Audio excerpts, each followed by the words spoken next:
I want to start off with what Mitch McConnell said, that he would sign a bill that he wasn't happy with, that he saw as having some problems, if that is what the Democrats and the White House's negotiators have agreed upon. Would you?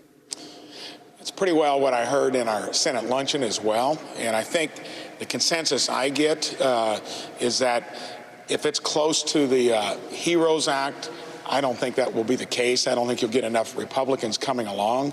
If it addresses the essential stuff, like trying to get something that's meaningful on the unemployment category, every business I talked to back in Indiana, many of our Republican states, they do not want the government competing with businesses to get their employees back. So something would have to give there.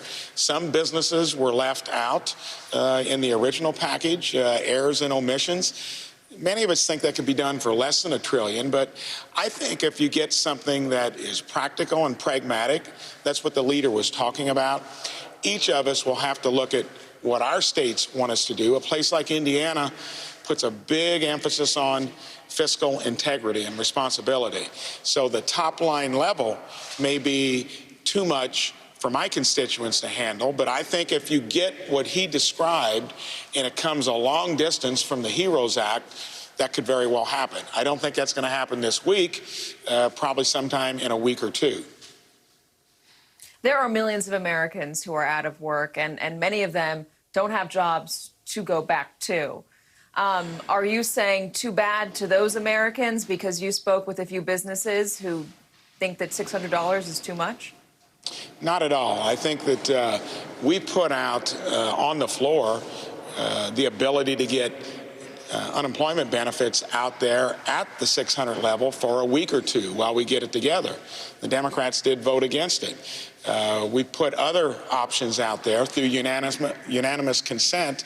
It didn't work. So I think here's the way it plays out. We all are interested in helping those that have been dislocated and need to do it quickly. We put it out there. They voted against it. They want something grander, and I think it's on their shoulders, it's their burden to come into something that's going to be doable, not a wish list of many things that are unrelated to the coronavirus. With all due respect, the Republicans haven't gotten on the same page about what that would be. So do Democrats have the Republicans proposed a plan that said, hey, here's how much money we want to give in unemployment benefits, and let's negotiate on this? Every Republican is in a place where we think we need to do it. I think we could coalesce together quickly, but at this point, when Mnuchin and Meadows come over and say that they haven't moved at all with Pelosi, that's where the lack of urgency is. But where do the Democrats stand? I mean, where do the Republicans stand if you're not making a counter proposal? Are you asking them to negotiate with themselves? We would coalesce around something that did not compete with the unemployment benefit. You got to remember, in many cases across the country, that wage is lower than what you can get from unemployment. And I don't know of any Republicans that think you should have an incentive not to come back to work.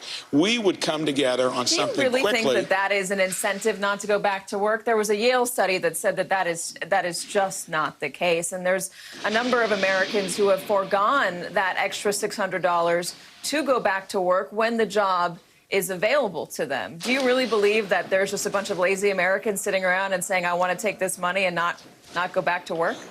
I don't think it's necessarily lazy. It's an incentive out there that anybody might be tempted to stay on it if, in fact, your wage was less than that. And I think that when I listen to Main Street business owners, not big companies, all in general are having difficulty in places like Indiana to get their employees back because in many cases it's so much higher than what the wage was before. And in states like that, your cost of living is a lot lower too. So it is real. But that's not everybody. Hold on, that's not everybody. You might have spoken to some businesses, but that doesn't cover everybody that is out of work right now. So it sounds like you're saying because the businesses that you spoke with would like people back, everybody else is going to have to suffer.